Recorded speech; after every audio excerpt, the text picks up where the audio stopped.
अखेर अमरावतीत भाजप आणि शिंदे यांच्या शिवसेनेची युती फिसकटली। भाजप आणि शिवसेनेच्या अनेक बैठका पार पडूनही युती फिसकटली आहे। शिवसेनेनं अवास्तव जागा मागितल्याने युती फिसकटल्याची चर्चा आहे।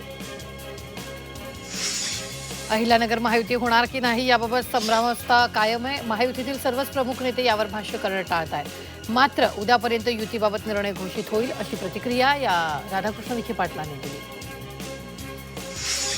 राष्ट्रवादी शरदचंद्र पवार पक्षाचे माजी मंत्री विनायक पाटील यांनी वेगळी भूमिका घेतली। लातूर महापालिका निवडणुकीला महाविकास आघाडीच्या माध्यमातून सामोरं जाण्याची आमची भूमिका आहे, मात्र आघाडी झाली नाही तर स्वबळावर लढू अशी भूमिका त्यांनी घेतली आहे। लातूर महानगरपालिकेच्या निवडणुकीच्या पार्श्वभूमीवर इच्छुक उमेदवार या पक्षातून त्या पक्षात प्रवेश करतायत। भावी नगरसेवक जनतेच्या प्रश्नापेक्षा कोण तिकीट देतो याची चाचपणी करण्यात जास्त मग्न आहे। युती आणि आघाडी होत नसल्यामुळे अनेक इच्छुकांची धाकधूक वाढली आहे।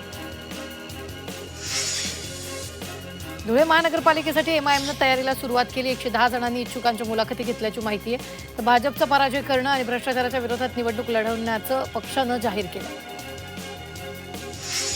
नाशिकमध्ये महाविकास आघाडीमध्ये फूट पडण्याची शक्यता, यामुळे इच्छुक उमेदवारांची धाकधूक वाढली। तर आघाडीसाठी शिवसेना उद्धव बाळासाहेब ठाकरे पक्ष आग्रही आहे।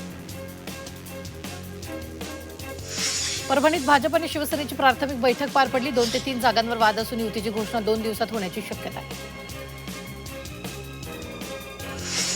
सांगली नगरपालिका निवडणुकीत महायुती होणार की नाही याबाबत अद्यापही चित्र स्पष्ट नाही। अंतर्गत गटबाजीमुळे उमेदवारांच्या यादीवरून भाजपात संघर्ष सुरू आहे। दुसरीकडे राष्ट्रवादीनं सुबळाचा नारा दिलाय। चंद्रपुरात इच्छुक उमेदवारांवरून प्रमुख नेत्यांची रस्सीखेच सुरू आहे। महापालिका निवडणुकांचा उमेदवारी अर्ज दाखल करण्यासाठी अवघे 2 दिवस राहिले। हंसराज अहिर यांनी रामगिरी बंगल्यावर फडणवीस यांची भेट घेतली आहे।